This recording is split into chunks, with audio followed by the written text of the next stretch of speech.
80대 20 법칙이라고 아마 다 들어보신 적이 있으리라 생각하는데요. 이 법칙의 유래를 찾아보니까 설명마다 다 약간씩 차이가 있는데요. 그 어느 글에 보니까 이탈리아의 경제학자랍니다. 이 빌포레도 파레토라는 사람이 이 개미들을 관찰하다가 흥미로운 걸 발견했다는 겁니다. 이 개미 군, 이 개미 떼를 보니까 굉장히 다들 분주하게 움직이는 것 같지만 자세히 보니까 그 개미들의 단 20%만이 열심히 일하고 나머지 80%는 빈둥거리더라. 이런 것들을 이제 발견을 했다는 겁니다.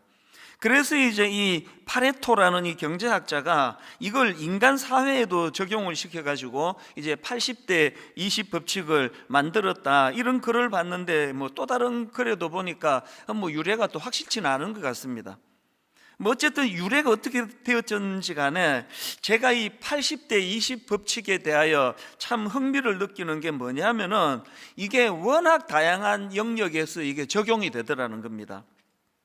예를 들면은 기업에서 보니까 이제 많은 그 판매 제품들을 개발하고 만들고 그러지 않습니까? 그런데 보니까 그렇게 만들어진 전체 판매 제품들 중에서 상위 20% 제품이 80%의 수익을 올리더라. 이게 80대 20 법칙입니다. 또 그런가 하면은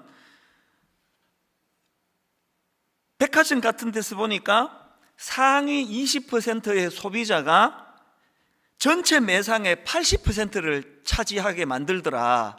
그래서 백화점 같은 데 보면은 이 VIP 고객 관리를 얼마나 잘합니까? 그래서 VIP 고객이 되면은 주차장도 마음대로 쓰고 여러 가지 혜택을 준다고 그런 이야기를 들었는데요. 백화점이 이런 정책을 쓰는 이유가 바로 이 80대 20 법칙, 이 상위 20%의 이 고객을 잘 관리해야 이 매상이 오른다는 거 아닙니까?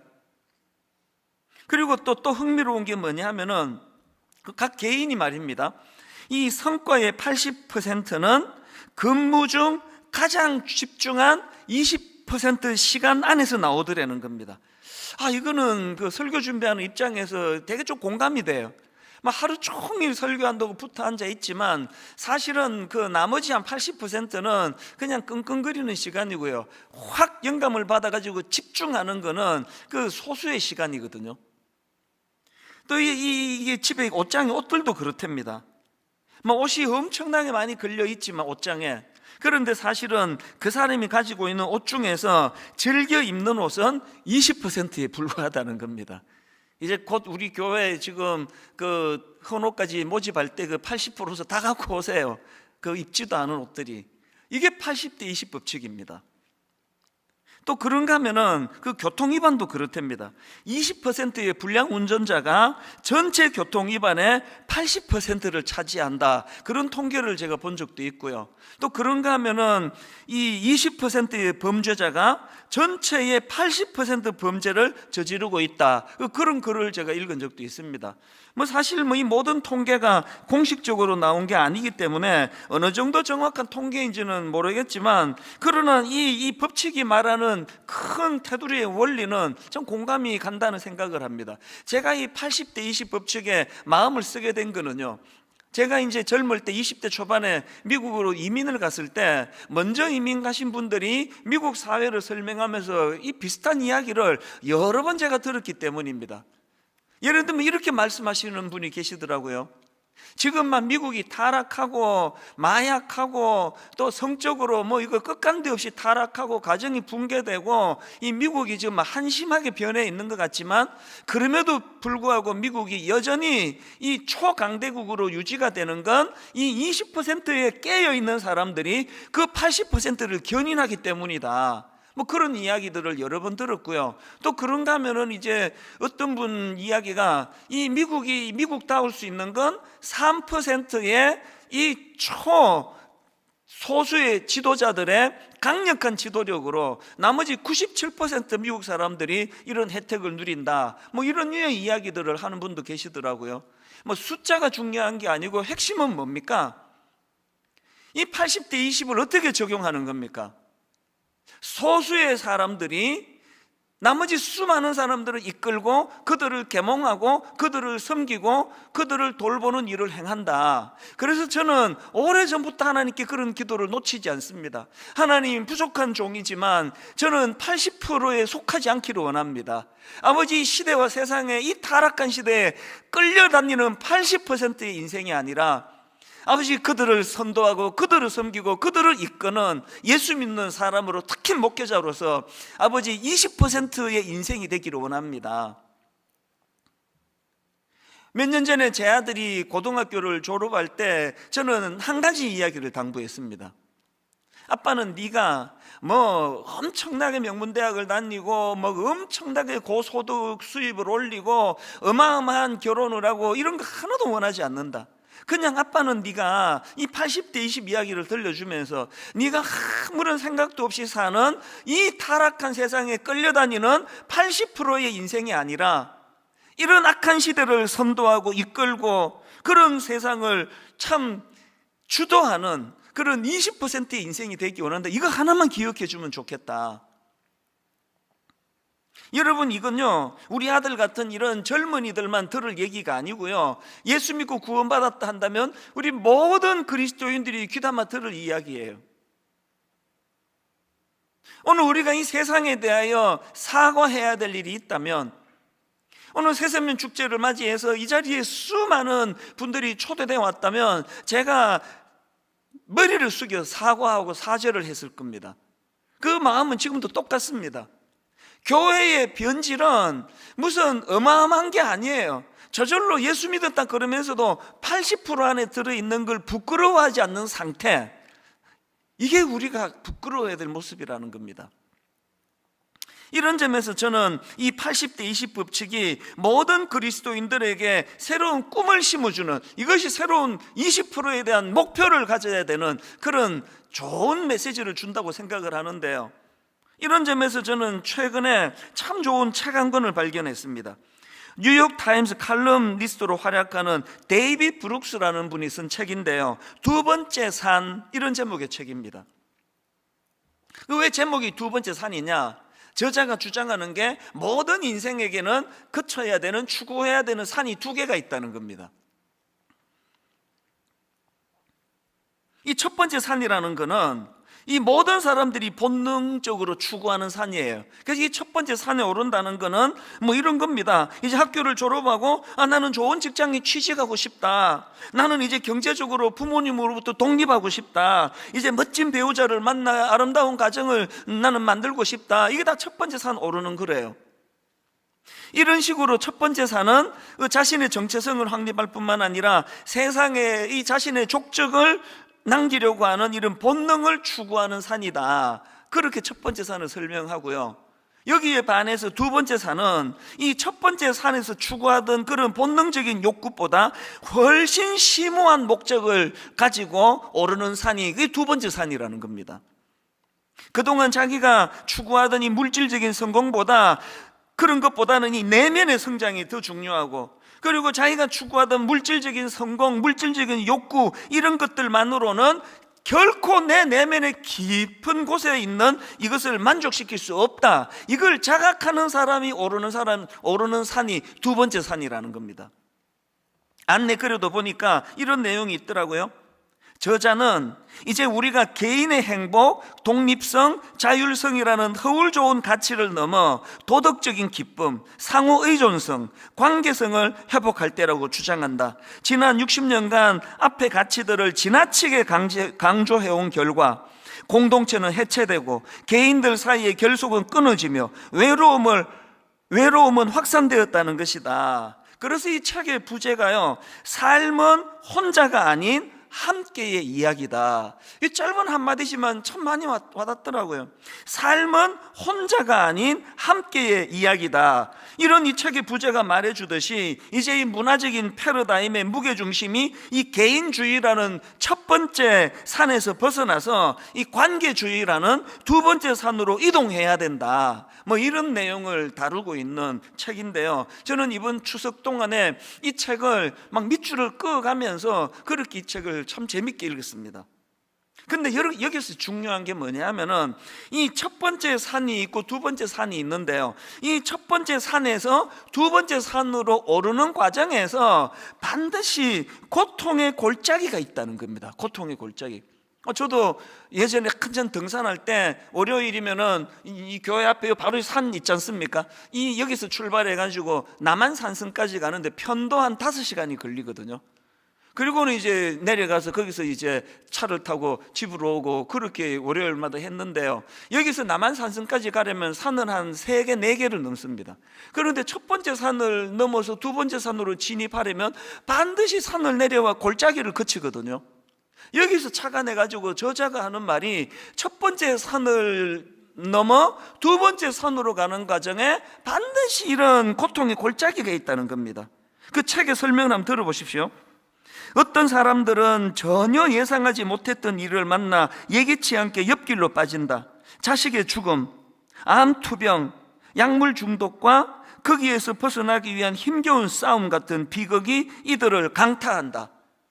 이 고난의 골짜기가 뭔지 아시겠죠? 그러면서 이제 유명한 소설가 톨스토이를 예로 드는데요, 여러분 다 아시지만 전쟁과 평화, 안나 카레니나 이런 주옥 같은 소설로 세계적인 명성을 얻은 인물이 톨스토이인데요, 그런데 톨스토이가 이런 화려한 성공의 길을 걷고 있을 때 거기에 그만 고통의 골짜기가 기다리고 있다는 겁니다. 무슨 얘기인가 하니까 친형입니다.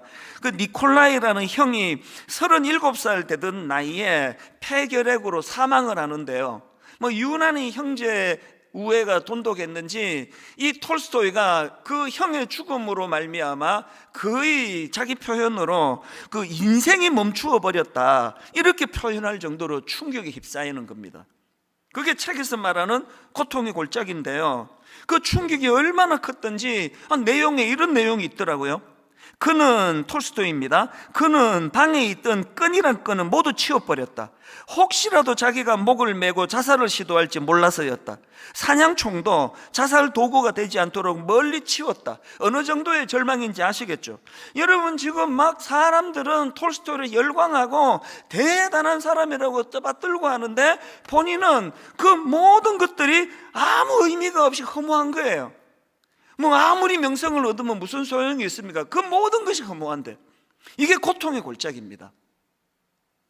누구나 예외 없이 이런 고통의 골짜기를 반드시 만난다는 인생길 가운데, 소수의 어떤 특정한 사람들만 빼고는 거의 대부분이 이런 일들을 맞닥뜨리게 되는데, 바로 이런 고통의 골짜기를 만날 때 어떤 사람들은 그 골짜기를 헤어나지를 못하는 거예요. 평생을 그렇게 비참하게 허덕이다 끝내는가 하면, 그런가 하면 또 어떤 사람들은 톨스토이처럼 기어이 그 고통의 골짜기를 극복해내고 그것을 이겨냄으로 말미암아 가치 있는 두 번째 산을 향해, 의미 부여가 있는 두 번째 산을 향해 나아가고 있다는 것입니다. 제가 이 새생명 축제를 준비하면서 여기 초대되어 오실 수많은 사람들을 상상하면서 한 가지 제가 소개하고 싶은 게 뭐냐, 모든 인생은 피할 수 없이 만나는 것이 이 고통의 산, 이 고통의 골짜기, 절망의 골짜기로 한다면 우리 힘으로는 그 길을 헤어나가기가 어려운데, 제가 알기로 톨스토이도 바로 그 하나님의 도우심을 입어서 그것을 헤어나오게 됐다고 그렇게 알고 있거든요. 여러분, 제가 믿고 있는 우리 하나님의 존재의 의미는 지난 60년의 세월을 제가 걸어오면서 톨스토이 같은 그런 치명적인 그런 고통의 골짜기는 아니었다 할지라도 크고 많은 골짜기를 지나갈 때마다 항상 그분은 저에게 목자가 되어 주셨다는 사실입니다. 그래서 저는 시편 23편 말씀을 너무너무 사랑하는데요, 이 말씀을 준비하는 과정에서 특히 4절 말씀입니다. 내가 사망의 음침한 골짜기로 다닐지라도, 내가 사망의 음침한 골짜기로 다닐지라도 해를 두려워하지 않을 것은 주께서 나와 함께 하심이라. 내가 사망의 음침한 골짜기로 다닐지라도 해를 두려워하지 않을 것은 주께서 나와 함께 하심이라. 저희 어머니가 이 말씀들을 읽고 묵상을 하시면 늘 눈가가 촉촉히 적셔지는 거거든요. 왜? 그게 제 어머니의 삶이셨거든요.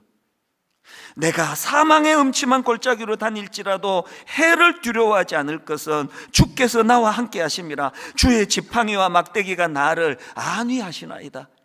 길 잃고 헤매는 그 불쌍하고 가련한 그 어린 양 같은 우리 인생을 목자의 지팡이를 가지고 톡톡 그렇게 인도하시면서 골짜기를 벗어나게 하실 뿐만 아니라 그런 골짜기를 벗어날 때마다 이런 너무너무 아름다운 가치지향적인 이런 두 번째 산을 만나게 해주시는 하나님, 하나님의 존재가 저에게는 이런 의미가 있기 때문에 많은 분들에게 이 하나님을 제가 소개하고 싶은 거 아닙니까? 그래서 오늘 저는 이 고통의 골짜기를 지날 때 도우신 하나님, 이런 그 소제목을 가지고 참 초대되어 오신 수많은 정말 하나님이 애타게 찾고 계시는 그 많은 분들을 향해서 두 가지 하나님을 소개하고 싶은데요, 여러분이 고통의 골짜기를 지날 때 하나님은 어떻게 우리를 도우시고 인도하시는가? 첫 번째가 이겁니다. 다시 시작할 기회를 주십니다. 제가 오늘 설교 본문으로 요한복음 21장을 선택한 것은 여기에 너무나 좋은 이 샘플이 지금 여기에 담겨져 있기 때문입니다. 여러분, 베드로 다 아시지 않습니까? 사실 지금 이 요한복음 21장에서 베드로가 정말 그 절망의 골짜기를 헤매고 있거든요.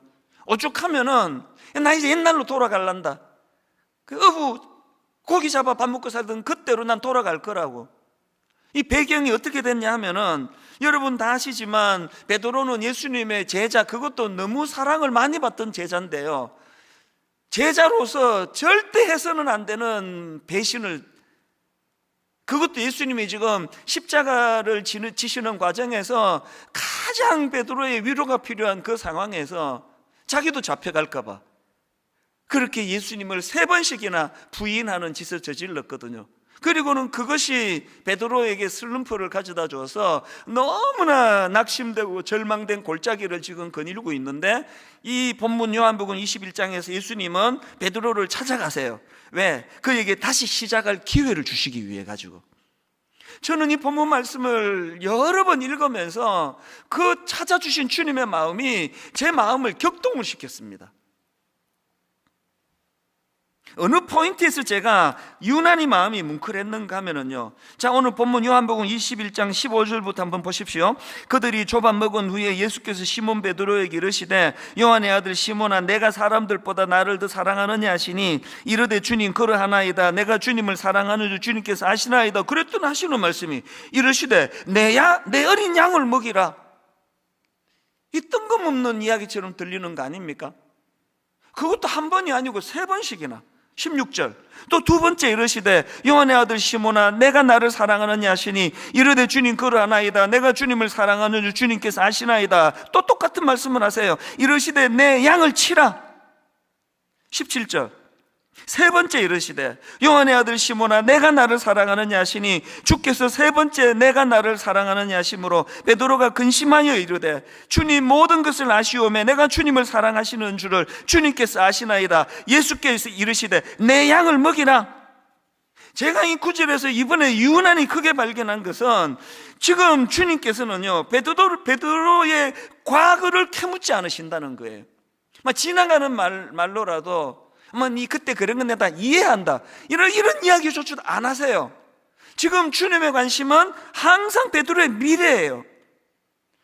시리에 빠져 있는 베드로에게 새로 시작할 기회를 주시기 위하여 내 양을 먹이라, 내 양을 치라, 내 양을 먹이라. 이 구절에서 제 마음이 뜨거웠던 건 지나온 저의 삶을 되돌아볼 때 항상 주님은 저 역시도 참 주님을 실망시키고 주님 앞에 부끄러웠던 많은 기억들이 제 머릿속에 있지만 그럴 때마다 자기가 없어 낙심한 저에게 항상 주님은 미래지향적이에요. 그리고 새로 기회를 주세요.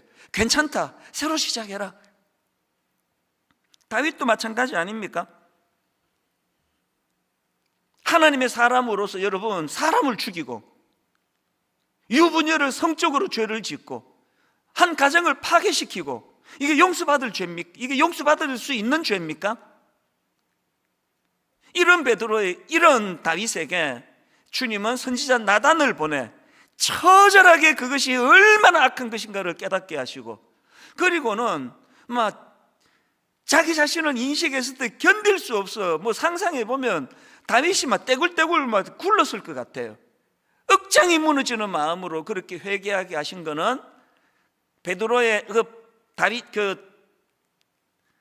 다윗의 그 연약함을 주님이 일깨워 주시는 건 그를 수치에 빠뜨리려고, 그렇게 열등감에 빠뜨리려고 하는 게 아니라 이것이 그에게 새로 기회를 부여받는 기회이기 때문입니다. 제가 몇 년 전에 그 필라델피아를 방문한 적이 있거든요. 필라델피아에 갔더니 그 목사님 몇 분이서, 목사님 필라델피아 오면은 이 극장에 안 들리면 안 됩니다. 그러면서 이제 저를 데리고 선곡만 하는 어느 너무너무 독실한 크리스찬 부부가 엄청난 돈을 기부해가지고 만든 극장이라고 제가 들었거든요. 여기는요 1년 12달 선곡만 하는데요, 미국 전역에서 이 극장 한번 가는 게 뭐 그 버킷리스트 할 정도로 대단한 극장입니다. 제가 이제 그 목사님하고 차를 타가지고 필라델피아 근교로 가는데 가깝지도 않아요. 막 꽤 긴 시간 차를 타고 갔는데요, 시골길로 막 한참 시골길로 들어가서 깜짝 놀랐습니다. 그 극장 규모가요, 이게 뭐 요즘 애들 말로 뭐 장난이 아닙니다. 객석이 우선 2,000석이 넘는데요, 무대가, 난 그런 무대를 내가 평생에 본 적이 없습니다. 보통은 무대가 이렇게 한 면이잖아요. 지금 우리 본당도 이렇게 한 면으로 돼 있는데요, 그 극장은 무대가 3면이 3면이에요. 이쪽도 지금 무대고요, 이쪽 사이드 무대예요. 처음에는 불이 꺼져 있어서 몰랐는데요, 이제 막 선극이 시작이 되니까 이제 이쪽 무대가 막 진행되는데 다른 마을을 묘사하는 게 나오는데 저기에 불이 확 켜지는데 이쪽 무대 전체가 또 무대예요. 그리고 이제 그때 그 선극 제목이 지저스, 예수님이었는데요, 예수님의 일대기를 쭉 조명하는데 마지막에 이제 부활하는 장면에서 하늘에 천사가 진짜 날개를 달고 내려오더라고요. 비둘기가 확 날아가고요, 또 예수님이 고난을 당하시는 장면을 묘사할 때 깜짝 놀랐습니다. 관객들 사이로 로마 군병이 실제 말을 몰고 로마 군병이 한두 명이 아니에요. 무대가 막 얼마나 컸는지 로마 군병들이 말을 타고 뚜벅뚜벅 이제 이 단 위로 올라오고요, 예전에 그 노아의 방주를 이제 거기서 공연을 할 때는요, 한쪽 그 무대에 전체가 노아의 방주 배인데 거기에 실제로 막 여러 종류의 짐승들이 실제로 거기서 다 그 등장을 하고 막 이런 규모예요. 그게 어마어마한 거 아닙니까? 그래서 제가 그날 막 굉장히 그 인상에 남는 그런 추억을 만들었는데요. 근데 여러분, 그렇게 하고 이제 시간이 좀 지나고 나서 이 지저스라고 하는 그 어마어마한 규모의 성극을 떠올리면 화려한 무대가 아니에요. 참 신기하게도요, 그건 그때 놀랄 뿐이었고 대단하다 이 한마디 뿐이었고 지금은 제 머리에 그게 뭐 그렇게 남아있지 않습니다.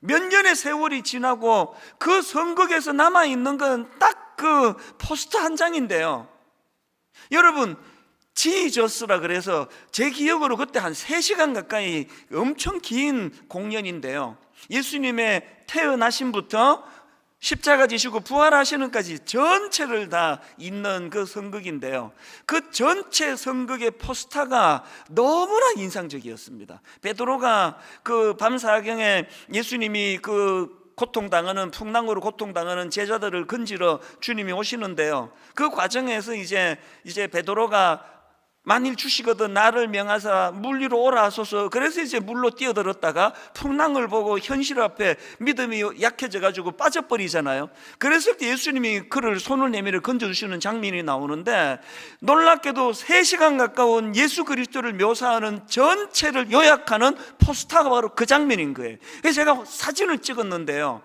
자 화면으로 한번 보시겠습니까?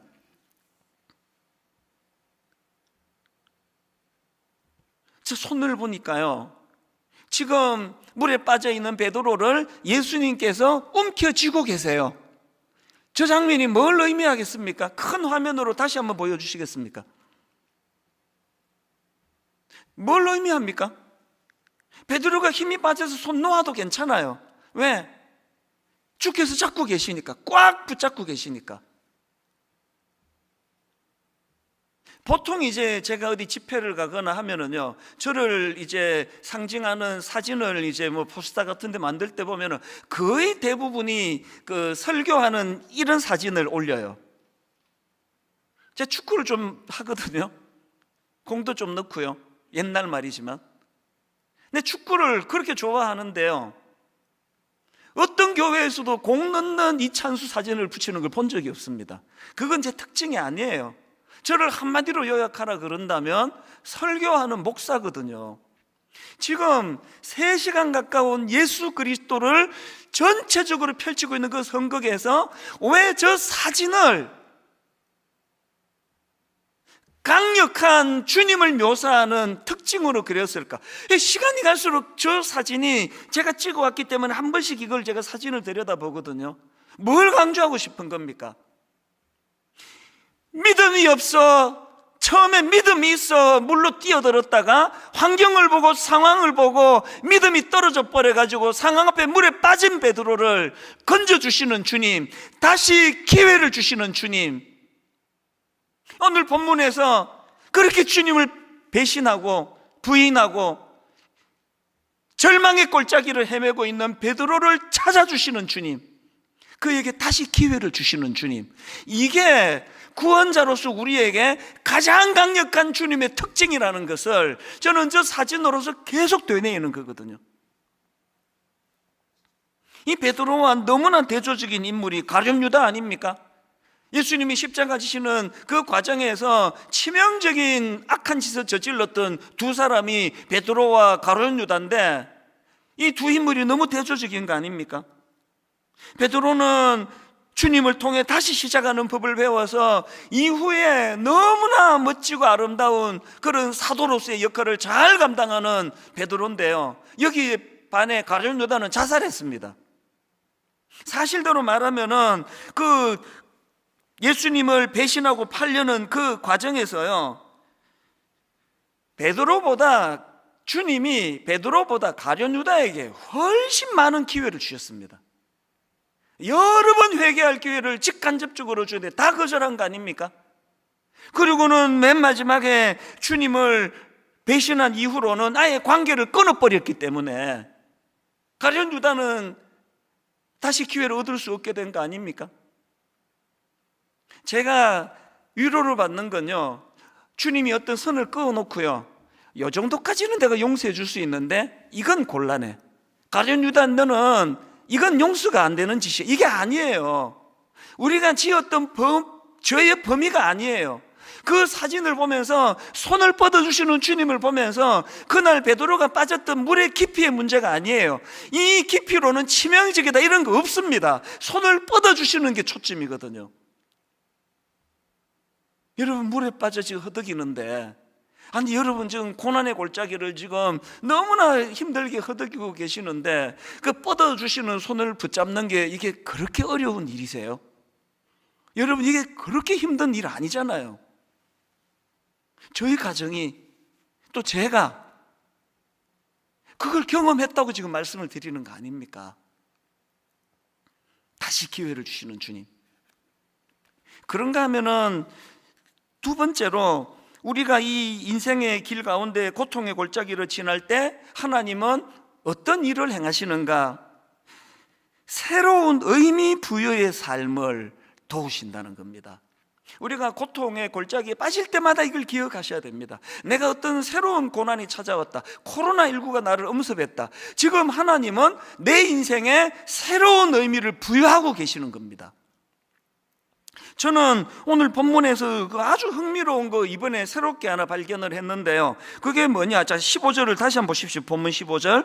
그들이 조반 먹은 후에 예수께서 시몬 베드로에게 이르시되 요한의 아들 시몬아, 내가 이 사람들보다 나를 더 사랑하느냐 하시니, 제가 주목하는 건 호칭이에요. 뭐라고 부르십니까? 요한의 아들 시몬아예요.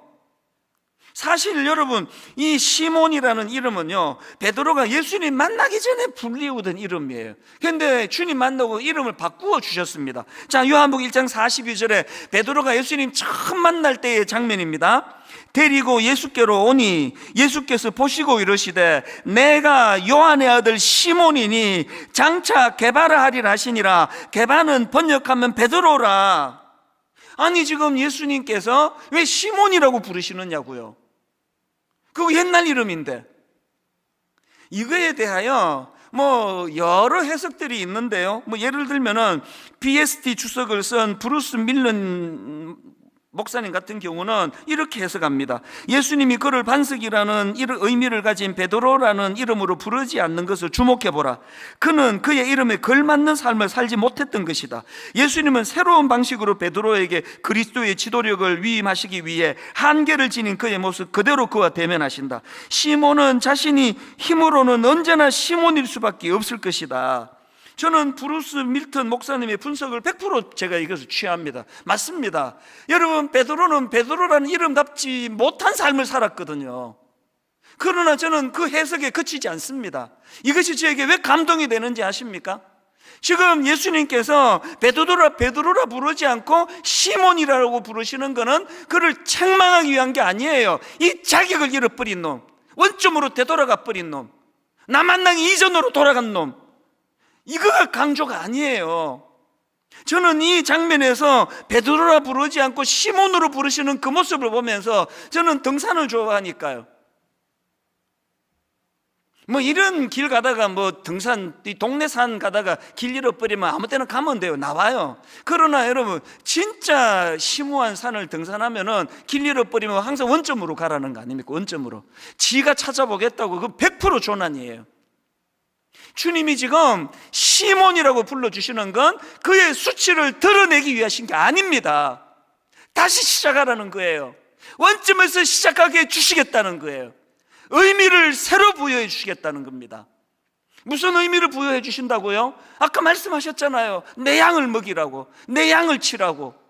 아까 그 책의 두 번째 산의 의미가 늘 자기에게만 집중하는 첫 번째 산에서 벗어나 공동체적으로 더불어 함께 세상을 섬기는, 예수님이 베드로에게 부여해 주시는 두 번째 산의 의미가 바로 이런 의미라는 겁니다. 오늘 여러분, 이 예수님이 부여해 주시는 새로운 의미의 삶을 제가 묵상을 하다가 보니 마태복음 17장에 한 사건이 떠오르는 겁니다. 변화산 사건 다 아시죠? 자, 마태복음 17장 1절부터 4절입니다. 엿새 후에 예수께서 베드로와 야고보와 그 형제 요한을 데리시고 따로 높은 산에 올라가셨더니 그들 앞에서 변형되사 그 얼굴이 해같이 빛나며 옷이 빛과 같이 휘어졌더라. 그때에 모세와 엘리야가 예수와 더불어 말하는 것이 그들에게 보이거늘 베드로가 예수께 여쭈어 이르되 주여 우리가 여기 있는 것이 좋사오니, 주여 우리가 여기 있는 것이 좋사오니. 베드로가 뿅 간 거예요. 요즘 애들 말로 그 황홀한, 오죽하면은 그 산 별명이 그 변화산이겠냐고요. 너무너무 황홀한 은혜를 경험하고 주님 여기서 그냥 삽시다, 초막 새 찍고 여기 그냥 머뭅시다. 근데 주님은요, 베드로의 그 간청을 매몰차게 거절하세요. 그리고는 바로 산으로 내려가시는데 왜 그래야만 했느냐? 그 산 아래에 지금 자식 문제 때문에 절규하는 아버지가 기다리고 있거든요. 그게 15절입니다. 그 절망하는 아들 문제로 절망하는 아버지의 신음소리를 한번 들어보십시오. 15절. 주여 내 아들을 불쌍히 여기소서. 그가 간질로 심히 고생하여 자주 불에도 넘어지며 물에도 넘어지는지라. 예수 믿는 우리가 옮겨가야 될 두 번째 산은 이 의미가 여기 담겨 있는 거예요. 우리가 이 세상에, 이 시대에 국민들 앞에 부끄럽게 사죄해야 되는 게 여기에 있는 거예요. 첫 번째 산이 너무 좋사오니, 여기가 너무 좋사오니, 그러면서 맨날 우리끼리 떡 해먹고 잔치하고 너무너무 잘 지내고 잘 산다 그러고 있을 때, 오늘 여러분 저 산 밑에서 자식 문제로, 건강 문제로, 가정 문제로 신음소리를 내면서, 구원은 두 가지 목표가 있는 거 아십니까? 하나님이 우리를 구원해 주실 때 우리를 구원해 주시는 것이 한 목표라면, 하나님이 우리를 구원해 주실 때 최종 목표가 하나 더 있다는 사실이에요. 사도 바울 다 아시잖아요. 다메섹 도상에서 주님이 사도 바울을 만나 주실 때는 사도 바울을 구원해 주시기 위해서예요. 그러나 그것이 다가 아닙니다. 그 과정에서 아나니아에게 그 바울을 도우라 하시면서 주신 말씀이 9장 15절, 사도행전 9장 15절, 주께서 이르시되 가라, 이 사람은 내 이름을 이방인과 임금들과 이스라엘 자손들에게 전하기 위하여 택한 나의 그릇이라. 바울을 구원하시는 게 하나님의 최종 목표면서 그 바울을 통하여 또 다른 사람을 구원하도록 사명을 주시는 게 하나님의 또 다른 최종 목표라는 거예요. 이 또 다른 산입니다. 아브라함도 마찬가지 아닙니까? 창세기 12장 1절, 여호와께서 아브라함에게 이르시되 너는 너의 고향과 친척과 아버지의 집을 떠나 내가 너에게 보여줄 땅으로 가라. 그 다음 2절 보십시오. 내가 너로 큰 민족을 이루고 내게 복을 주어. 이게 1차적인 목표예요.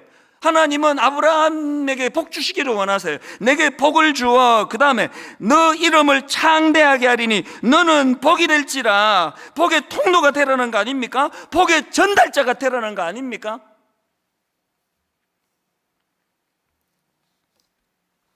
저를 수년 동안 고뇌하게 만든 게 가평우리마을이에요. 전 지금도 고뇌하고 있습니다. 가평우리마을 때문에 잠을 못 이룬 걸 이거 다 기록하면서 했다면 아마 몇 달치가 나왔을 거예요. 만약에 가평우리마을이 그냥 치유하는 곳, 회복하는 곳, 와서 그냥 숙박하고 돈 내고 그래가지고 좋은 거 먹고 잘 회복이 되는 곳, 그랬으면 걱정할 게 없습니다. 왜 고뇌합니까? 교회가 하는 가평우리마을은 그 첫 번째 목적만 이루어지면 안 되거든요. 첫 번째 목적이 내가 회복이 되고 내가 치유를 일어나고 지쳤던 내가 다시 한번 회복을 찾는 것이 목적이라면 그거로 끝나는 것이 아니라 두 번째 목적이 누군가를 나도 회복의 자리로 이끌어야 될 사명이 연결되기 때문에 이 두 가지 목표가 동시에 이루어지게 하려니 머리가 터질 것 같은 거예요. 제발 좀 좋은 아이디어를 좀 구합니다. 좀 주세요. 좀 결론을 맺습니다. 오늘 여러분 이 말씀을 들으시는 분 중에 지금 톨스토이처럼 인생의 깊은 골짜기를 지금 빠져 거니는 분 계십니까? 어떤 명성도, 내가 누리는 어떤 혜택도, 어떤 고급차도, 너무너무 아름다운 고급 침대도 내게 다 허무밖에는 없는 이런 고통의 골짜기를 여러분 지금 지나고 계세요? 지금이 하나님이 여러분을 위하여 일하시는 때예요. 그리고 지금 하나님이 여러분에게 두 번째 산을 보여주고 계시는 때입니다. 오늘 이 자리에 초청돼 이 예배당 안으로 참 모시고 오지는 못했지만 이 영상을 통해서 그분들에게 저는 눈물로 호소하기를 원합니다. 지금이야말로 하나님의 내미시는 손을 붙잡으셔야 할 때입니다. 거절하지 마시기를 바랍니다. 오늘 설교 말씀을 다 정리하고 이 찬양의 이 한마디가 모든 걸 다 그렇게 함축하는 느낌을 받았는데요. 나의 안에 거하라. 이 한마디가 오늘 설교 모든 걸 다 함축하는 거예요. 나의 안에 거하라. 나의 안에 거하라. 오늘 우리가 이 찬양을 불러드리기를 원하는데요. 진지하게 이 찬양을 요즘에 그 유튜브 같은 데는 이제 자꾸 이거 저작권 때문에 광고를 집어넣어 가지고 유튜브 같은 데는 이 찬양을 넣지를 못합니다. 설교 중간에 광고를 넣으니까. 그래서 여러분 분당 우리 교회 홈페이지로 들어오셔서 이 찬양도 같이 누리시면 좋겠는데요. 나의 안에 거하라. 나의 안에 거하라. 우리 같이 이 찬양을 불러보시겠습니다.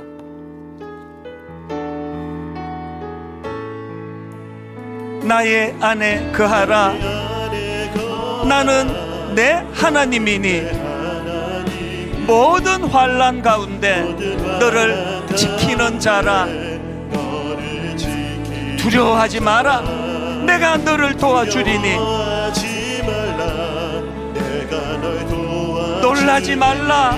내 손 잡아주리라. 우리 다시 한번 가사를 생각하며 나의 안에 거하라. 나는 내 하나님이니 모든 환난 가운데 너를 지키는 자라. 두려워하지 말라. 내가 널 도와주리니. 놀라지 말라. 내 손 잡아주리라. 여러분, 아버지 하나님이 선포를 들어보십시오. 내가 너를 지명하여 불렀나니 너는 내 것이라. 내 것이라. 너의 하나님이라. 내가 너를 보배롭고 존귀하게 여기노라. 너를 사랑하는 내 여호와라. 나의 안에 거하라. 나는 내 하나님이니 모든 환난 가운데 너를 지키는 자라. 두려워하지 말라. 내가 널 도와주리니. 놀라지 말라. 내 손 잡아주리라. 아버지 하나님의 선포십니다. 내가 너를 지명하여 불렀나니 너는 내 것이라. 내 것이라. 너의 하나님이라. 내가 너를 보배롭고 존귀하게 여기노라. 너를 사랑하는 내 여호와라. 우리 다 자리에서 일어나셔서 선포합니다. 내가 너를 지명하여 불렀나니 너는 내 것이라. 내 것이라. 너의 그 하나님이라. 내가 너를 보배롭고 존귀하게 여기노라. 너를 사랑하는 내 여호와라. 두 가지 기도 제목을 드립니다. 오늘 이 자리에 마땅히 초대되어 오셨어야 할 코로나19 때문에 그렇게 할 수 없었던 수많은 하나님이 찾으시는 그 한 영혼을 위해 기도하시기를 바랍니다. 특별히 오늘 고통의 골짜기를 지나고 계시는데 너무 막막하고 망연자실에 있는 분이 계시다면 하나님 영안을 열게 해주셔서 주님이 뻗어주시는 그 손을, 주님이 목자의 막대기로 인도해 주시는 그 모습을 발견케 하여 주시기 원합니다. 두 번째 제목이 있다면 우리 자신들과 자녀들을 위해 기도해야 합니다. 너무나 많은 자녀들이 지금 길을 잃고 혼미한 상태에 빠져 있는데 아버지, 이 일이 오히려 그 아이에게 제2의 두 번째 산을 발견하는 도구가 되게 하여 주시기 원합니다. 아버지, 우리 아이들이 이 가슴 아픈 골짜기에서 헤매일 때 그때야 비로소 세상 의지에서 이 문제가 풀려지지 않음을 자각하고 주님을 바라보고 아까 그 사진 속에 나와있던 손을 내밀어 주시는 그 주님의 손을 구하기를 원합니다. 우리 아들을, 우리 가정을, 우리 자녀들을 살려주시기 원합니다. 우리 두 가지 제목 가지고 한 목소리로 통성으로 같이 기도하시겠습니다. 살아계신 하나님 아버지, 오늘 하나님 은혜를 구하며 간절하게 기도합니다. 하나님 아버지, 새롭게 기회를 주시는 그 하나님을 붙잡기를 원합니다. 내 인생에 새로운 의미를 부여해 주기를 원하시는 그 하나님을 바라보기를 원합니다. 하나님, 인생길 가운데 반드시 맞닥뜨리게 되는 그 고난의 골짜기를 하나님 아버지 피할 수가 없다면 하나님의 도우심을 받아 빨리 그것을 아버지 빠져나올 수 있도록 은혜 내려 주시옵소서. 단순히 고통의 골짜기를 빠져나오는 것이 우리의 목표가 아니라 하나님, 그 고통의 골짜기를 빠져나오는 과정에서 두 번째 산을 발견케 하여 주시옵소서. 하나님, 나를 구원해 주실 때에 하나님께서는 나를 구원해 주시는 것이 목표인 동시에 하나님께서는 나를 구원해 주심으로 말미암아 또 다른 그 누군가에게 하나님의 구원의 손길이 뻗는 일을 행하기를 원하신다는 걸 깨닫게 해주시니 감사합니다. 아브라함에게 복을 주기 원하시는 그 하나님, 아브라함이 복 받는 것이 하나님의 목표인 동시에 너는 복의 통로가 되거나 복을 유통하는, 복을 흘려보내는 그 복을 나누어주는 하나님의 사람이 되거나 또 다른 하나님의 목표를 우리가 발견하기를 원합니다. 하나님, 오늘 은혜가 필요한 자들에게 베풀 만한 은혜를 베풀어 주시옵소서. 하나님의 자비가 필요한 자들에게 베푸실 하나님의 자비가 풍성히 부어지게 하여 주시옵소서. 다음 한 주간 내내 우리가 기도하며 사모하며 하나님 은혜를 구하기를 원하오니 하나님 그렇게 인도하여 주시옵소서. 살아계신 하나님 아버지, 지나온 저의 삶을 되돌아볼 때 이 예배에 함께 참여하는 모든 성도님들 지나온 그들의 삶을 되돌아볼 때 참 베개 머리맡을 눈물로 적실 수밖에 없는, 그리고 이 고난이 언제 끝날지 모르기 때문에 너무나 막막하고 너무나 암담한 그런 고통의 골짜기를 여러 번 지나왔던 것을 기억하게 됩니다.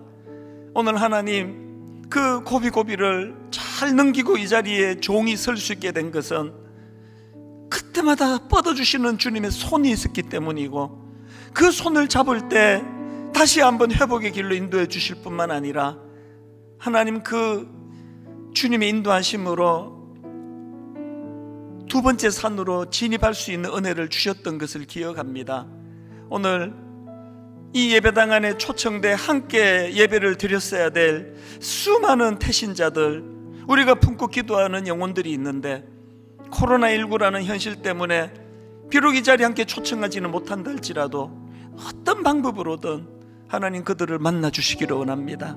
어떤 은혜의 손길을 베풀어 주셔서든 그들을 인도해 주시기를 원합니다. 이번 한 주간 내내 아버지 그 태신자들을 품고 기도하기를 원합니다. 다음 주 이 시간에 참 가족이 함께 초대되어서 함께 예배하는 그 마음의 소원들을 하나님이 아시고 응답하여 주시옵소서. 이번 한 주간 손잡아 주시는 그 사진에 나오는 주님의 손길이 참 마음에 늘 머물면서 은혜를 사모하는 한 주간이 되게 하여 주시옵소서.